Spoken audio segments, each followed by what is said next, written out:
Welcome back to the first team. I'm Joe DeLeone, and joining me is my good friend and NFL draft analyst, Ryan Roberts. Today, we're going to be doing our Washington Commanders 2024 NFL draft game plan. We're starting to ramp things back up on preparing you for the 2024 NFL draft. And if you're a Washington Commanders fan, you're picking at number 2. And there is a lot that can be done to turn the tide under Dan Quinn for figuring out Washington's future. Now, Ryan, Yes. they hold currently, I had it pulled up a second ago, but I closed the tab. They currently hold the second overall pick, as well as pick number 36, pick number 40 in the second round. In the third round, they've picked 67, Mhm. 78, 100, no fourth round picks. In the fifth round, pick 139 and 152, no sixth rounders, and then pick 222 in the seventh round. That's good I want to capital. touch base first. It's good capital. Yeah, They have a lot. good early capital too, Yeah. which is great, and I like that there's a lot of picks in the second and third round where there's going to be a lot of really potential future starters Yep. that they could get in either of those rounds. They were aggressive in free agency. They went and got some guys like Cleveland Farrell, Bobby Wagner. I really liked the Jeremy Chin signing, Zach Ertz, Tyler Biotish, like a lot of guys that could be good, but necessarily maybe hasn't always really been consistent. Some former first round talents that haven't really panned out. After all that, what do you still see as some of their biggest needs besides the obvious of figuring out their starting quarterback situation? I mean, obviously, that's where the conversation starts, and we'll get into with the second overall pick. But for me, it's the two biggest glaring needs on this offense. For me, offensive line. I know that you went into free agency. You got Nick Allegretti. You got Tyler Biotish to strengthen the interior of the offensive line. But obviously, there's major question marks at offensive tackle, particularly left tackle, moving forward into 2024. And then secondary, Joe is a little bit of a tough situation, man. They lost Cameron Curl in free agency. They lost Kendall Fuller in free agency as well, a very good corner. And I mean, right now they're starting secondary today. Emmanuel Forbes, who's a guy I like. I expect him to take a pretty good second year jump after struggling as a rookie. But then they have Benjamin St. Juste at one corner who struggled in 2023. They're starting safeties as of today. Derek Forrest, Percy Butler with Jeremy Chin kind of being that hybrid between the third and the second level. So their secondary needs a whole lot of help. I mean, today their offensive line starting left tackle would be Jayden Daniels out of Utah, who we talked about on the podcast. I actually liked Jayden Daniels as a Yeah. developmental offensive lineman on day 3, but I did not envision him potentially being a starting left tackle in the NFL, especially in his second year. So strengthening the left tackle position, strengthening the secondary in general, outside of quarterback, I think those are a couple of the biggest needs for the Washington Commanders heading into 2024. Yeah, I think the most glaring too is getting a quality outside corner because like St. Juste has been fine. Emmanuel Forbes has not been very good. And like I kind of wonder if I know that was somebody that you invested a first round pick in and he was a rookie this past year, but Yep. having just a little bit of extra help is always good to have in that room. And with how much talent there is at the corner position this draft, it seems like it would be smart to address that. Yep. Offensive line, some sort of a left or right tackle. If maybe Wiley bumps to left tackle, you take somebody that plays right tackle. I don't know if that's the best decision there, but it might be something to consider. Tight end, Zach Ertz is well over the hump of what they're going to get out of him production wise. But outside of that, I mean, they've done an effective job of signing some veteran players Yep. at a number of these positions where the direction for them could be pretty good. Maybe not in year one under Dan Quinn, but in a couple of years down the line. What's going to be contingent on their early success is the quarterback that they pick. Right. Jayden Daniels or Drake Maye is the pretty much expected of the two. I'm taking JJ McCarthy out of the conversation. Caleb Williams is obviously not in the conversation because we on the pod think that he is a lock to go to the Bears. We're not going to pull any of that weird craziness that we keep seeing all over the place that, well, maybe the Bears keep Justin Fields or maybe they trade back. We're too far gone. But out of those two quarterbacks, who do you like the most? Who do you think makes the most sense specifically for? Let me rephrase Yes. because I'm phrasing it wrong. Okay. Which of them specifically for the Commanders do you like the most? It's a great question. I think first and foremost, quarterback is not the worst spot as far as a young quarterback fitting into a room because I actually think the Commanders have a decent amount of weapons to work with. I mean, yes, they have a glaring need at left tackle, but if you just get a serviceable to good left tackle, then that offensive line is at least patchwork where it could be good enough. And then you obviously have Austin Eckler at running back. You have Terry McLaurin. You have Jahan Dotson. You have a couple other guys that have experience in that wide receiver room as well. That I do believe that a quarterback can come in and can be serviceable early. Now he's going to take his lumps because the Commanders are not going to be a great team in 2024, but I think it's good enough offensively where there can be a little bit of a solid transition. I think for me, Joe, it's if you ask me structurally, with the weapons they have, with Terry McLaurin having big time speed, with Jahan Dotson being able to win at multiple levels, including vertically, who would I like? I think Mhm. stylistically, Drake Maye actually makes the most sense for what's around him, right? But I think what the people are kind of deducing now, and I actually kind of agree with it, is that when you talk about what a Cliff Kingsbury quarterback looks like, I think it looks more like Jayden Daniels. I mean, you talk about what he had, obviously going back to his Texas A&M days with Johnny Manziel. You talked obviously recently with Kyler Murray with the Arizona Cardinals. I know he had Patrick Mahomes with the Texas Tech Red Raiders, that is a very different type of player compared to the two that I just said. But for the most part, functionally, he is one of the guy that can win as a runner and can win outside of structure and can make plays with his feet consistently. And while I think Drake May can do those things as an extender, obviously Jayden Daniels is a more dynamic athlete than what Drake May is. So today, if you ask me who do I like fitting with the supporting cast, I would say Drake May. But if you're asking me predictive, who do I think the Washington Commanders are going to value at number two?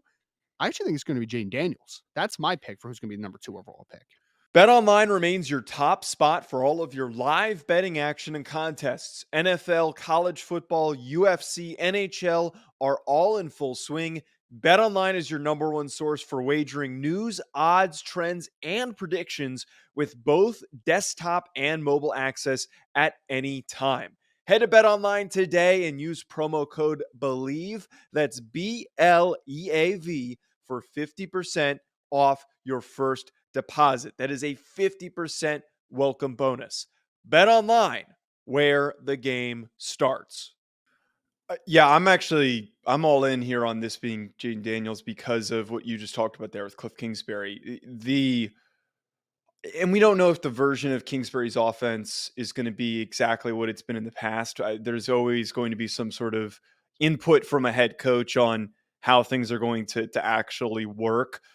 But with Jayden Daniels, his history of quarterbacks that he's worked with, he's coveted the ability to throw on the run, throw off platform, to improvise. And we know that Jayden Daniels is tremendously good at that. He would have a great supporting cast early on with Jahan Dotson and Terry McLaurin to be throwing to.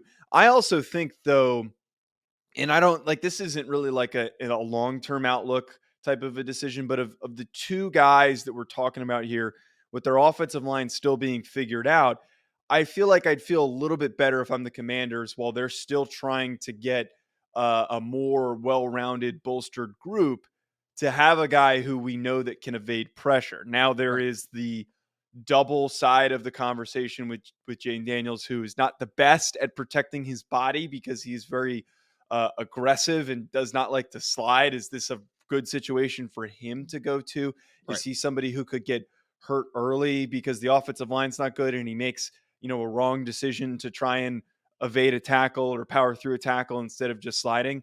That can obviously be brought up. But my big thing here is I think that because he can evade pressure and that because he's such a good athlete, that could be better for the Commanders and their outlook of saying, we're still building this roster. We'd rather have somebody who is going to be a little bit more of a playmaker in the first couple of years Right. while we're still finishing out these final pieces because we can rely on his athleticism to help us. It's a very nuanced conversation because again, I think there's a lot of merit to if you're the Washington. I think if you're the Washington Commanders and you're Dan Quinn, Joe, like I think you have to look at this roster and be like, guys, we're not there yet, right? Like this is going to be a couple year of a rebuild. This is not going to be a Mm. instantaneously from bad team in 2023 to playoff contention in 2024. Like I don't see that type of turnaround, even though they certainly went into free agency with that mindset, it seems like. But I think that if you look at the roster, like I would be very okay with them saying, Drake May might take some lumps early on in his career, but when we get to Drake May's winning window, we're going to be in a winning window as well, right? Because he's a little bit of a younger quarterback. I think there's validity to that conversation. But ultimately, again, I just think it comes down to what does Cliff Kingsbury in this offense? Because I don't think that Dan Quinn brought in Cliff Kingsbury to micromanage him.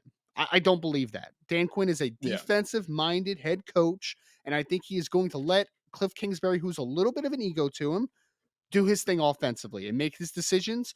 So I do think that he will have the say, the big say in what the quarterback is that he wants in his room.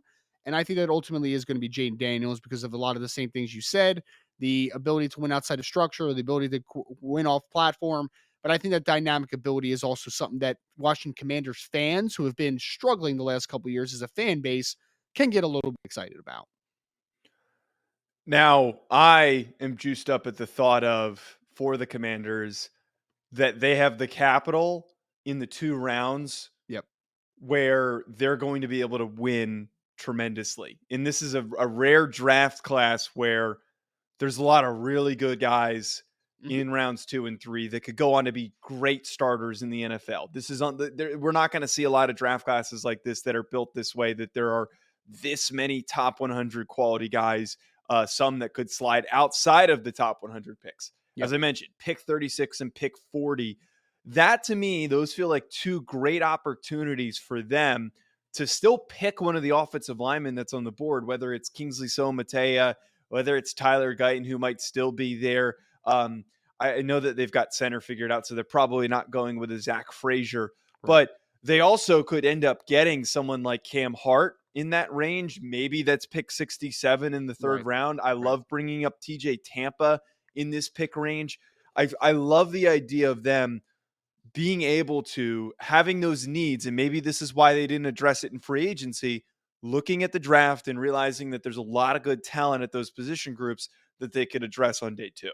Well, I'm interested first and foremost to see what kind of jump because I think Emmanuel Forbes is going to take a nice jump. But you know who I actually think I could make a substantial jump compared to where they were in 2023 is Benjamin St. Juice because that is kind of the style of corner that Dan Quinn has won with, right? The Yeah. long zone heavy approach, decent ball skills on the back end, a guy that is much better with his eyes back towards the line of scrimmage than playing with his back to the football, right? And I think that Benjamin St. Juice could take a jump but that is also to say is that if we are stockpiling the cornerback position, which should certainly be in the conversation here, I think that Cam Hart would be a great pick, right? Because he is 6'3", 33-inch arms. He's a little bit tight because he's a little bit of a high cut dude.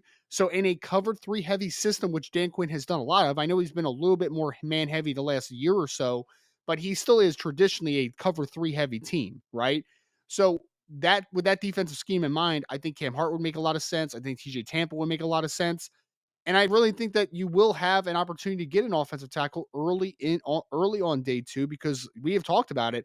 This offensive tackle class in 2024 is deep, man. Like it is a Yeah. super talent. I mean, you mentioned Kingsley Sumatea. That would be one guy that I would look at and be like, that's an ideal player potentially in that spot early in the second round because although he might not give you the best version of himself in 2024, if we're talking about a developmental offensive tackle, a developmental left tackle on the next level, that's what it looks like. 34 plus inch arms, really good athlete. So I think you have to stockpile offensive tackle, cornerback on day 2, and those are a couple options that I think make a ton of sense because those are I think at corner that is stylistically what Dan Quinn believes in, and then the volume of how many good offensive tackle prospects there are in 2024 that could really bode well for them finding a guy early day 2 that could potentially develop into that guy down the road.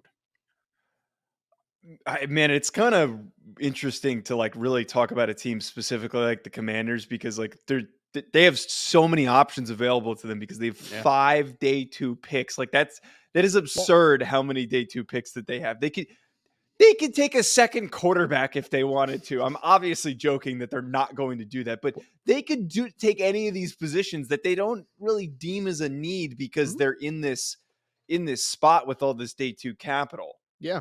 Well, I would say this too, Joe, is that there's a couple positions that I don't think are ones that you have to put you don't have to stretch yourself, you don't have to force, right? Like defensive line for the Commanders this year, like you have still have Jonathan Allen, you still have Deron Payne, you still have, Yeah. depth in the interior, you've got a couple defensive ends in free agency. I don't think you need to force that one as early as but I thought you once did have to. And then linebackers like you have I mean, you signed Frankie Louvu, you signed Bobby Wagner, you still have Jamin Davis. Like you have linebackers for days. Another position, though, kind of talking about the back end is talking about cornerback. Safety is a spot too where I look at it and say like that could be I Yeah. mean, because we know that Cam Kitchens, I think, is a really good football player in Miami. He tested terribly at the draft. So is he a guy that slides a little bit into the second round where you say, like, hey, let's go up and get our free safety? He might be a little bit of an outlier from a testing perspective, but he can still play. Maybe a Tyler Nubin's there on day two somewhere. Like there's a bunch of safeties, I think, in this class as well on day two, because I don't think it's a great safety class if you're trying to find someone in the late first round. I just don't see a guy in that range. But a couple guys on day two that I think would be interesting, like a Nubin, like a Cam Kitchens. And honest, here's a take. I think the Washington Commanders can turn this thing around pretty quickly. Just overall looking at this, because where their draft capital is in this draft, you are in spots where the positions of need of high to address quickly are within your realm of being able to capture that. So if you hit on quarterback with that second overall pick, I think Dan Quinn and his team could get this Dan Quinn and this team can Mm. get this team turned around relatively quickly over the next couple years, because I think that they have the ability to acquire a lot of talent in a short amount of time. Obviously, starting with the 2024 NFL draft after free agency finishes up. Yeah, if I were to pick a team that could be the Houston Texans this year, that you take a quarterback that plays well because he's got some good, strong young receivers that were missing somebody to actually get them the football, and defensive pieces that are almost feels like you've got like a collection of misfit sounds very demeaning, but you've got a collection of misfits that you're bringing together that could all cohesively work really well Yep. because Dan Quinn is a brilliant defensive coordinator. Yep. There is a lot of potential for those 5 picks that they have on day 2 to get multiple important rotational players. Like that's where this gets really important. You get rotational. Maybe there's an edge rusher that like a Chop Robinson could be somebody who would be interesting that could fit this type of a scheme, who I love more as a rotational guy, or his teammate Adiza Yep. Isaac. You go and get those types of guys that Austin you don't need Booker, to worry about. Kansas would be a guy that I would like a lot for them Au- as well. Yep. Austin Booker's another really good name to bring up. There's a lot of potential for a guy like Dan Quinn, who we know likes to have depth on his defenses, Yep. to go and aggressively attack that they could end up sneaking into the wild card in Yep. 2024. I think it's very plausible, especially when we consider a lot of things that are up in the air with the NFC East, and they're definitely in a better position than what the New York Giants are in right now. No doubt about that. I mean, because again, Joe, like I just think of it this way: coming into the draft, your biggest needs defensively are defensive back or offensive tackle and or obviously quarterback. And you're going to be in a position to get your guy at number 2. And then if you do a good job and your scouting staff is up to par and you find the guys that fit you best from a just field perspective, you have the chance to hit on offensive tackle and corner in this class, because those are two of the stronger position groups, both from a top heavy perspective and from a depth perspective in the 2024 NFL draft. So yes, I think that this is a team that I'm not going to necessarily predict to make a playoff run in 2024, but would I be shocked if they went 8-9 in 2024, showed a lot of improvement, and then they're setting the table to now be that team in 2025 to make a legitimate playoff run? I don't think it's out of the realm of possibility at all. I think they have that type of upside with them. It's just going to ultimately come down to hitting on your draft picks this year, because they are a team that still has holes, but those holes are spots that I think that they can find a lot of value in this particular Mm. draft. We'll see what the Washington Commanders do. They are in a position to completely turn around the direction of their franchise. At Joe DeLeone, at Rise and Draft. Wow. Very end of the show. We did so good on not having any voice issues. Make sure you hit that subscribe button. Drop a comment below. Let us know what you think of our thoughts on who they should be picking in the 2024 NFL Draft. We'll be back with more. Enjoy the rest of your week. All right.